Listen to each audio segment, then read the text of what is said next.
అందరికి ఏం చెప్తా అంటే లైఫ్‌లో ఏ ప్రాబ్లమ్స్ ఉన్నా సరే ఫేస్ చేయండి అని అంటారు కదా!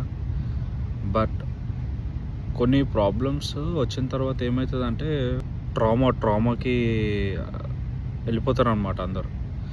సో, ఆ ట్రామాలో ఉన్నప్పుడు ఎవరికీ ఏం అర్థం కాదు. పిచ్చి పిచ్చి డెసిషన్‌లు తీసుకోకండి. That's okay. అట్లనే ఉంటది. నాకు ఎంత ట్రామా నడుస్తుందంటే నా పర్సనల్ లైఫ్, నా ప్రొఫెషనల్ లైఫ్, నా ఫ్యామిలీ లైఫ్. ఇంట్లో ఏమన్నా అయితే పోయి ఫ్రెండ్స్‌కి చెప్పుకుంటాము. పోనీ ఫ్రెండ్స్ తోటి ఏమన్నా అయితే పోయి ఇంట్లో చెప్పుకుంటాము. లేదు ఇది కాదనుకుంటే ఇంకెవరికైనా చెప్దామంటే అసలు ఎవరు అర్థం చేసుకునేటోళ్ళు లేరు. ఎవరు ఎందుకు అర్థం చేసుకుంటలేరో అర్థమైతలేదు. ఎవరికి అర్థం చేపియాలనో కూడా అర్థమైతలేదు. నేనున్న సిచ్యువేషన్ నేను ఇంకొవ్వరిని చూడొద్దనుకుంటున్నా. ఎందుకంటే నాకు చిన్నప్పటి నుంచి ఎవరు హెల్ప్ చేయలేదు. ఎట్లా మాట్లాడాలా ఏంది అని చెప్పి.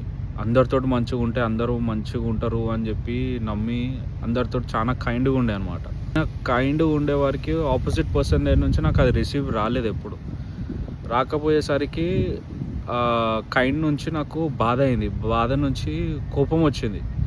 కోపం నుంచి మాట్లాడుతుంటే కొన్ని బ్యాడ్ వర్డ్స్ యూజ్ చేసి బూతులు మాట్లాడుతుంటే పీపుల్ నన్ను జడ్జ్ చేయడం స్టార్ట్ చేశారు. ఇది నీ క్యారెక్టర్ అని చెప్పి. బట్ నేను మంచిగా ఉన్నప్పుడేమో ఇది నీ క్యారెక్టర్ అని చెప్పని అనలేదు. నాకు ఇంతగానం నడుస్తున్నా నేను ఎంతో తీసుకొని ఉంటున్నా. కానీ ఇప్పుడేమో నాకు ఎవరు చెప్పాలో నిజంగా అర్థమైతలేదు.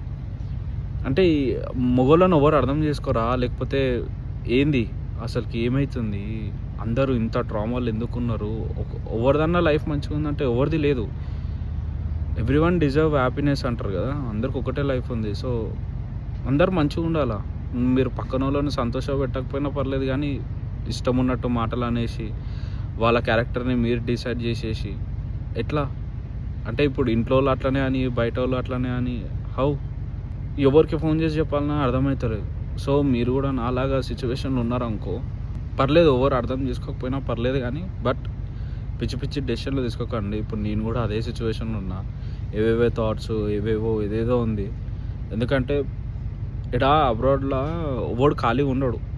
ఎంత తెలిసిన వాళ్ళైనా సరే కొంచెం దూరం ఉంటారు. డైలీ మాట్లాడుకోరు చేయరు. బట్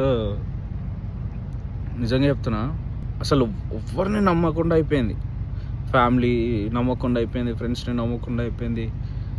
మంచిగా ఉంటే ఇగో ఇట్లుంటారు. మంచిగా కాకుండా నువ్వు స్ట్రైట్ ఫార్వర్డ్ మాట్లాడి ఉన్నది ఉన్నట్టు మాట్లాడి గట్టిగా అరిచినావు అనుకో నీ క్యారెక్టర్ని జడ్జ్ చేసి నువ్వు ఇది అని చెప్పి నీకే ప్రూవ్ చేస్తావు ఇంకా.